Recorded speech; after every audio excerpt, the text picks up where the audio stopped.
Hi everyone, it's William back with the Grand Duke Dmitri YouTube series. We are again in 1939 as we were in the previous diary entry. We're doing a letter that Dmitri wrote to his sister right here from Schatz Alp. I don't think, as he wrote the letter, I don't think he was out on the balcony where I am.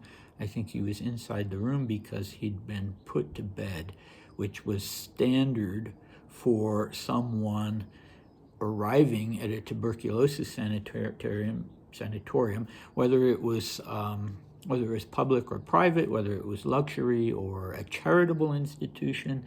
When you first arrived, you would have a fever, and the first thing they would want to do is try and get rid of that fever, and they did that by putting you on complete bed rest.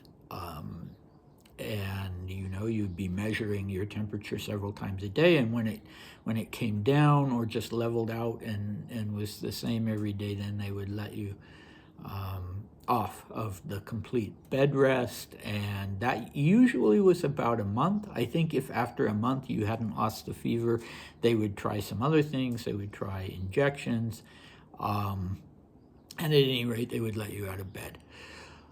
All right, so our recap from the first part of the letter. Dmitri talks about his last few days in Paris and how he was really trying to conceal the severity of his illness from Maria.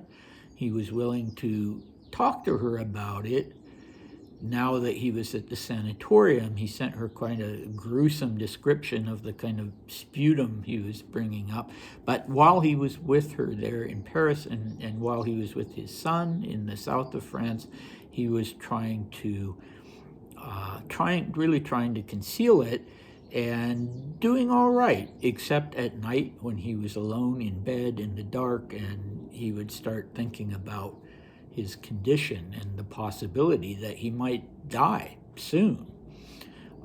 He writes about how difficult it was to part with both Polly and with Maria herself, and that it felt worse to him than he had felt being mobilized and going off with his regiment to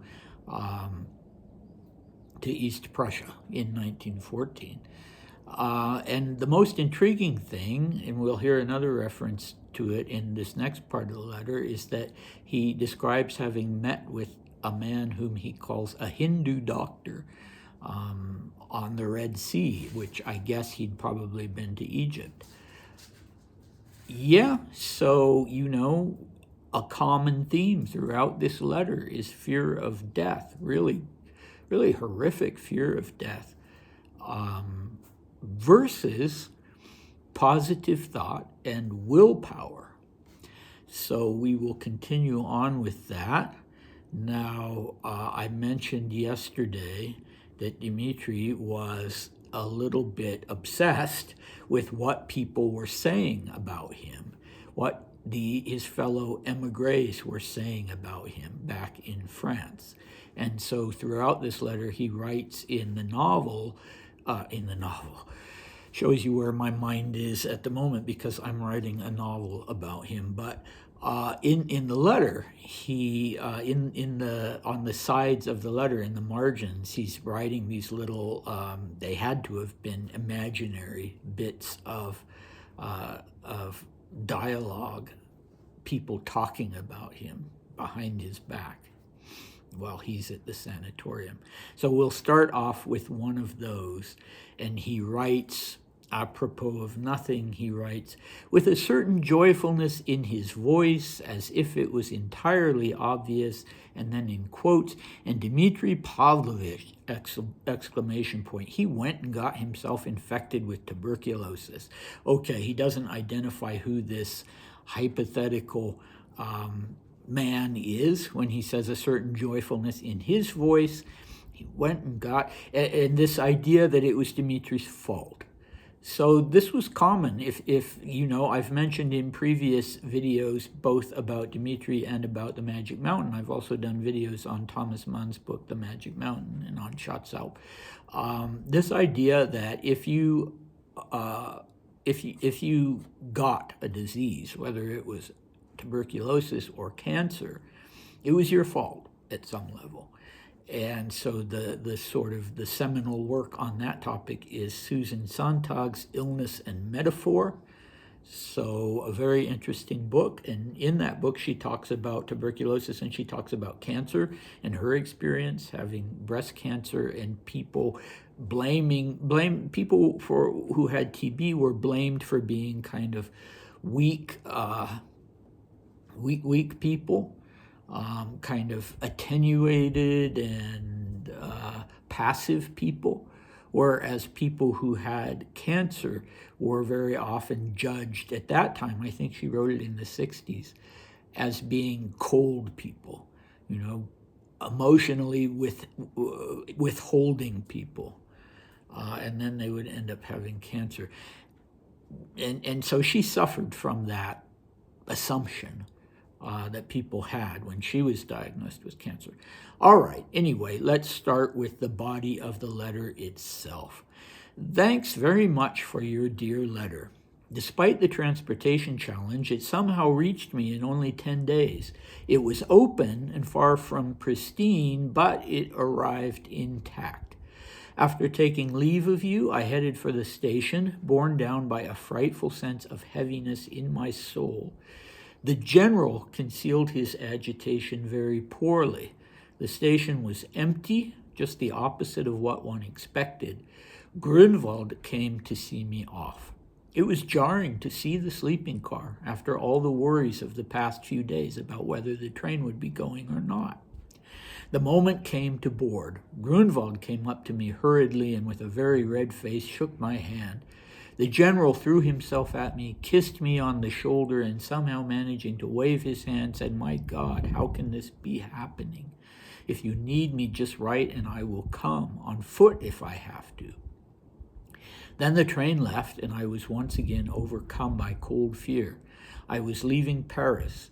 The figures of the general and Konstantin Konstantinovich grew smaller, and I asked myself, how will it end? On the other side? Exclamation point. No! Triple exclamation point. Within 10 minutes, I was feeling calmer, and he puts in parentheses, Indian doctor, and was filled anew with the iron determination to do all in my power to pull through. Triple exclamation point. By the next morning, we had already reached the station where one has to switch to the narrow gauge railroad that ascends into the mountains. No one approached me at the border. No one looked at my luggage. It's a pity that I didn't bring my stereoscope. Okay, we'll stop there. So what was I going to say? Yeah, about Maria's letter, about the letter that she sent him. It's interesting that it was open when he got it. Open and far from pristine, he says. So maybe there were fingerprints on it, or it was dirty or a little wrinkled or something. So that would continue to be an issue with him trying to find ways to send letters to his sister so that they wouldn't be open, and if that wasn't possible, to be careful what he said in his letters, because he didn't want them to be sidelined by censors and not reach her. But anyway, he'll talk about that more later, so we don't need to talk about that now.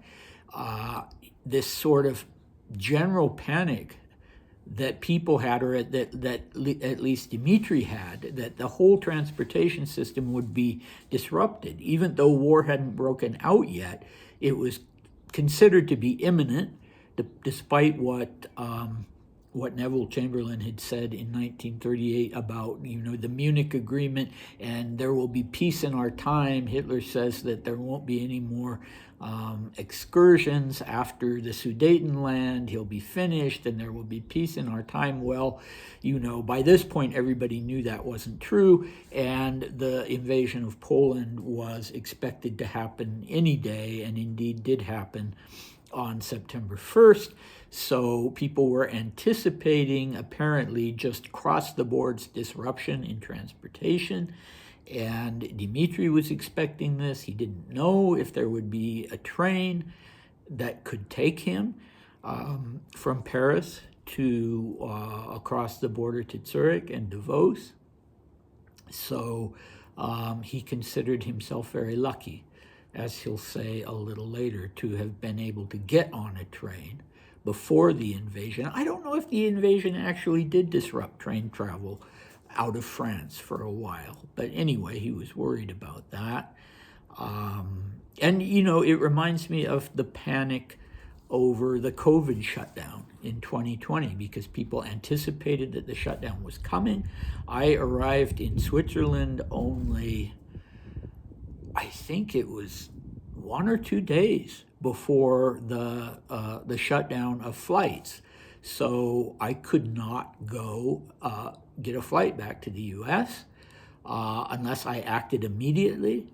And I remember being here in Davos and being in a panic and going down to the train station to change my ticket and telling the manager, Paolo Bernardo, here and the people at reception, I need to leave. I need to get on a train this evening.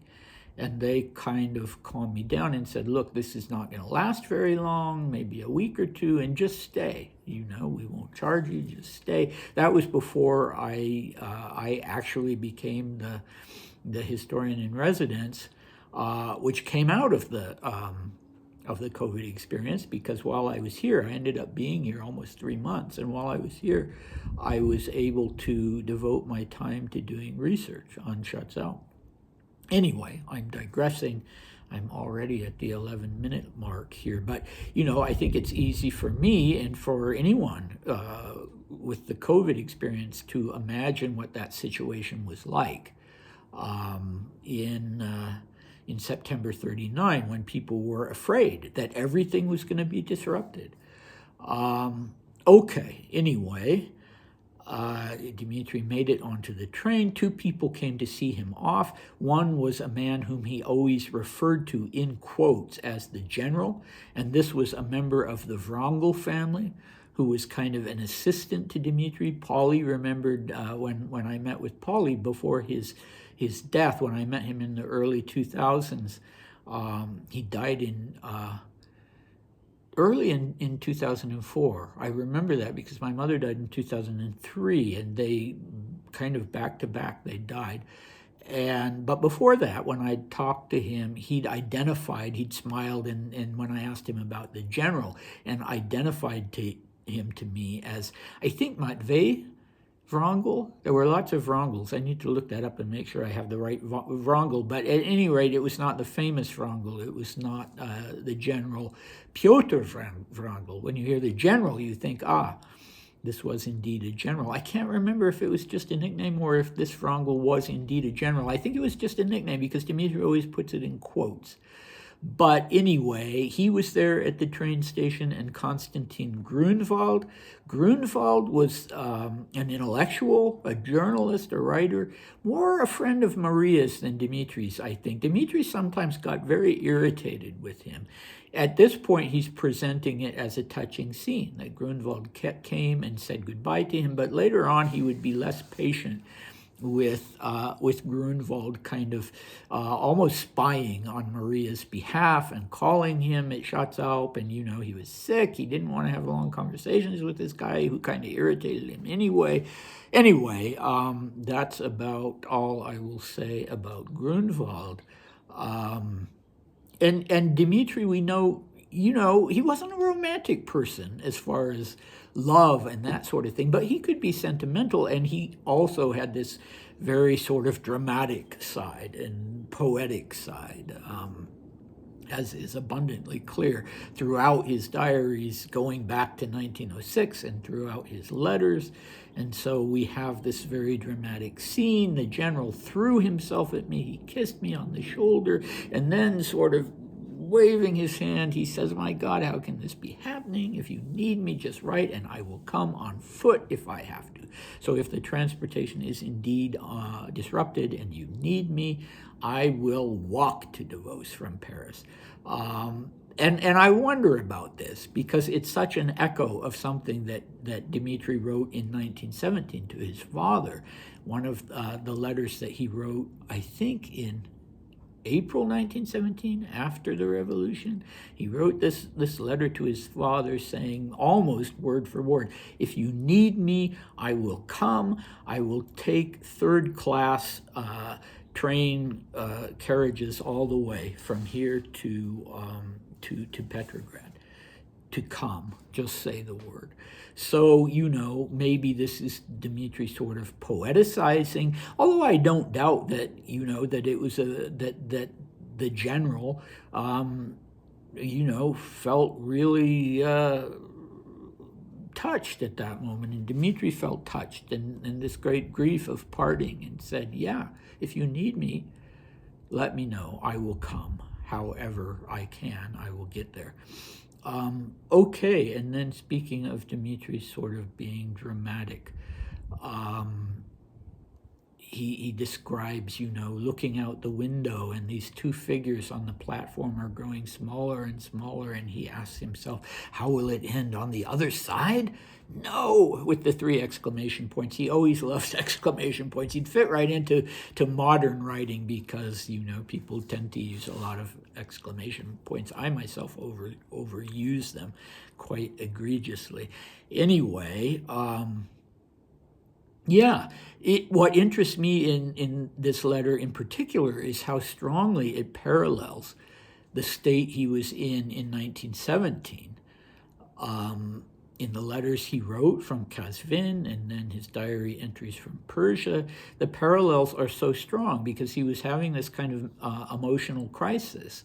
He was, he's describing both in 1917 and in 1913 having incidents of just,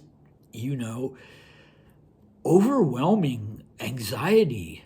I was once again overcome by cold fear. And the same thing in 1917, he would have to get up out of bed and pace the room because he was so anxious and scared. And so the same thing this time, he's describing the same thing. And he responded to it in the same way by studying New Thought and studying Hinduism and yoga and techniques for calming himself down. So back then he was reading Raja Yoga, he was reading In Tune with the Infinite. Now he's gone to this Indian doctor, and though I cannot say one way or the other if the Indian doctor was an MD, if he was dealing in some kind of traditional or New Age kind of medical treatment, but it seems like, reading between the lines, what he was doing was teaching Dmitri techniques for calming himself down and putting himself in this state of mind where he could deal with things. So within 10 minutes, I was feeling calmer. I understand that. I always have anxiety issues with traveling, even though I'm not, potentially dying and going to a tuberculosis sanatorium.